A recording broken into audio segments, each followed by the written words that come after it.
Before I jump in, I just want to give you a brief definition of native advertising, how we view it at Fairfax. So from our point of view, content-based advertising, where the ad experience follows the natural form and function of the publisher platform. So if your website is about photo galleries of cats, the native ad should be a photo gallery or gallery of cats. If your website is about how-to videos, it should be a how-to video. Or if your website is just like Twitter, about real-time experiences, it should be a real-time experience. So it can mean different things, but this is kind of like the overarching definition we're looking at.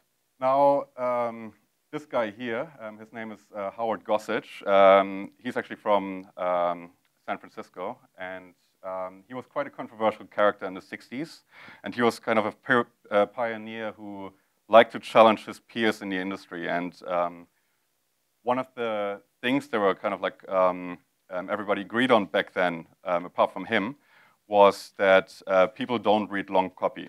Right? Advertising has to be short, snappy, it has to be quite visual. He had quite a few fun executions back then. If you Google his name, you'll find them, but that was one of my favorites. So there was the announcement of a competition they ran for Qantas in the US, and the winner of this competition won a live kangaroo, right?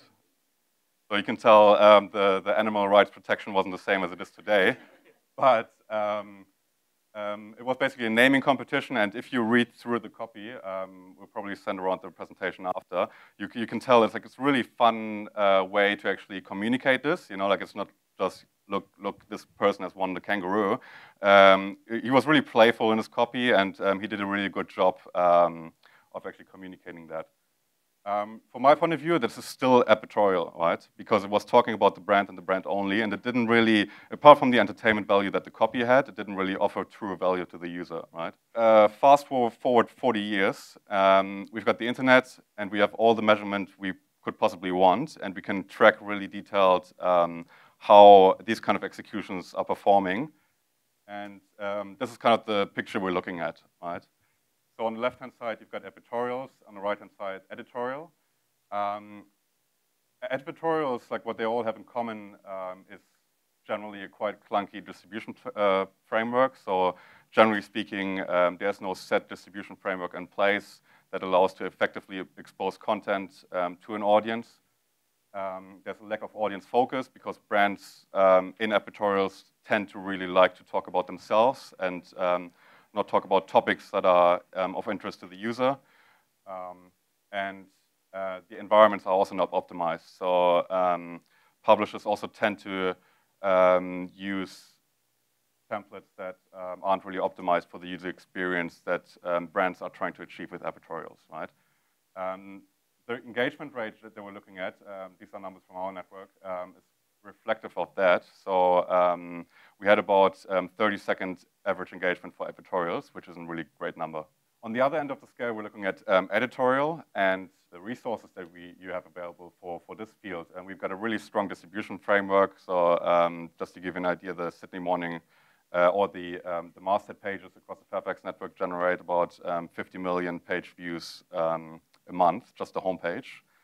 Our strongest distribution platform. We have award-winning writers, and we have an optimized content experience that is optimized for every kind of content that we expose to the users. And engagement rate across our entire network for editorial content is over 4 minutes. I think based on these numbers, it's safe to say that advertorials are dead, and it's been known for quite a while that they don't really work as well as they should do. And when American publishers did the first step to develop a new category, which is known to us as native advertising, it was quite, you can tell it was hard for them to let go of the old advertorial concept. The first example I want to share with you is The Atlantic. So The Atlantic is a magazine in the US. And what they've done was they had the great idea of partnering with Scientology, which is a bad idea in each case. But not only did they fail by partnering with them, but they also failed with the execution, because what they did was they published this article on the Atlantic homepage, which talks about the milestone year of Scientology, great news, and what happened was pretty much immediately after they published it in January 2013, there was a social media storm, right? So you can see here in these numbers, there was a screenshot from very early when it went live. They had about 1,500 shares on Facebook immediately, over 2,000 tweets, and I can show you all these comments and shares weren't necessarily positive, right? So the other thing that happened was that heaps of people commented underneath the article, and The Atlantic made another mistake by actually curating the comments and deleting the negative comments, right? Which obviously caused this whole social media storm to accelerate, right? So I'm pretty sure once they realized what was happening there, they had a bit of a Ron Burgundy moment. And there was a whole series of interviews after that with senior management from The Atlantic. And Scott Havens, the president of The Atlantic, said in one interview that we published content that we didn't work with our advertisers on. It was largely a press release, right? And that's exactly my point. The publishers can't only act as a distribution platform, right? They have to add value along the way, but I'll talk about that more in a second.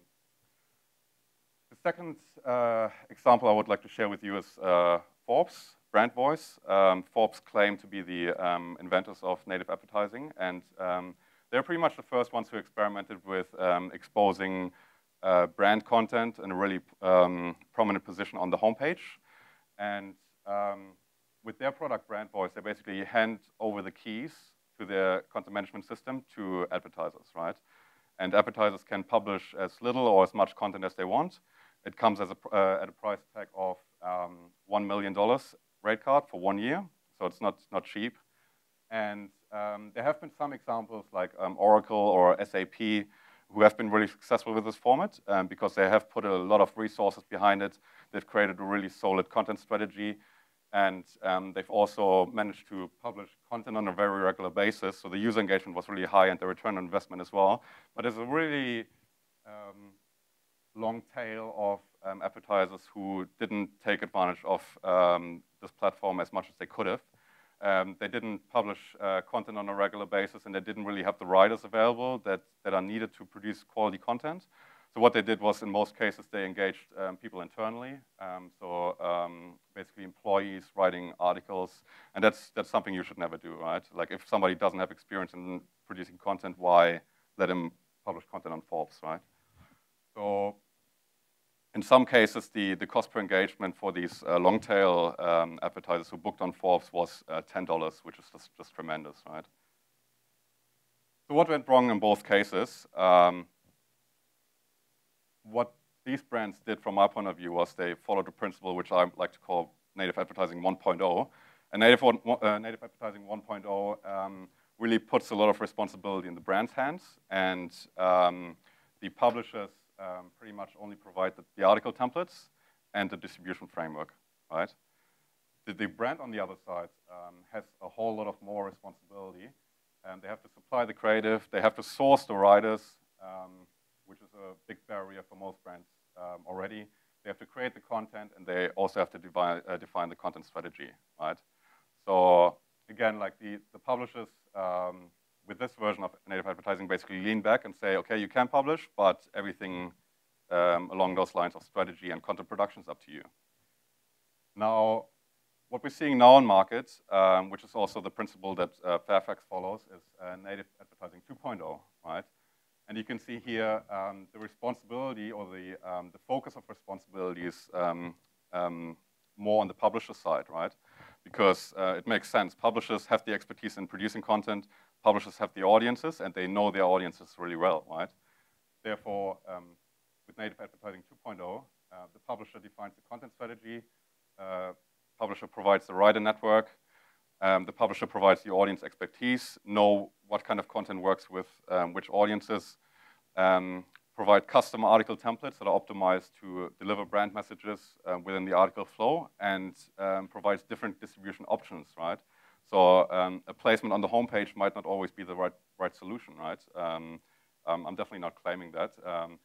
They should be able to provide different platforms, meaning mobile or desktop, or even a print, and basically propose what works best for the respective brand. What these guys asked us to do, or asked us to solve in their brief, was drive consideration of Zurich's life insurance product. So to begin with, like, it's not the most exciting product or not the highest involvement product for most people. You know, like life insurance is kind of like, okay, you have it or not. You don't really care where it comes from in most cases. What they wanted to do is align with specific cultural phenomena that play on the ideals of safety, protection, security, reliability through physical demonstration, right? So what we did to solve this brief was we engaged a writer called Muriel Reddy. And she's a really experienced senior writer who has got international experience. She's worked across Europe, Asia, the US, and Australia. And she has worked and is still a contributor across the Age and the Australian Associated Press, right? So she's really well known in, for what she does, and our readers would also recognize her name when they see it on top of the article, right? So what she did was she created a 5-article series, which was called The Life's Landmarks, and it basically covered everything from giving advice to prepare for your first child, to what are things to consider before you buy your first home, to planning your career effectively. So really offer value to the user before you pitch on them on an advertising level, right? So it's all about offering value up front, which makes people opt in, and then once they're really engaged with the brand or with the content, they're more perceptive for the brand messages, right? So I'll just show you this demo. This is the standard template that we're using for brand discovery, which is also a template that Advertorial are using across our network for stories that are being told in more depth. So as you can see here, we have a clear disclaimer on the top of the article. This is advertiser content for Zurich. The reason for that is because our users trust the masthead brands, City Morning Herald and The Age, a lot, and they come back a lot and engage with our content. We can't really risk losing that trust by providing them content which they don't know what it talks about or who has written it or who has been involved. So what we do is we say it really up front, we provide the advertiser logo, and underneath the content starts. As you can see here, it's pretty much like we use a similar format for the articles as for standard articles. You've got a header picture, you've got a headline, you've got a sentence that gives the introduction to the article, and also the name of the writer in each case, right? Which is also a bonus, because if the writer is a contributor to the masthead brands, people will know him and will not think that somebody from the advertiser's PR agency has written the content, right? So as you scroll further down, you can see it's a 1-column template, which is critical from our point of view, because we want the focus to be on the content and the content only, not distract users with external links. You know, we really want the focus to be on the content. And as you scroll further down, you've got a placement which is called a reveal.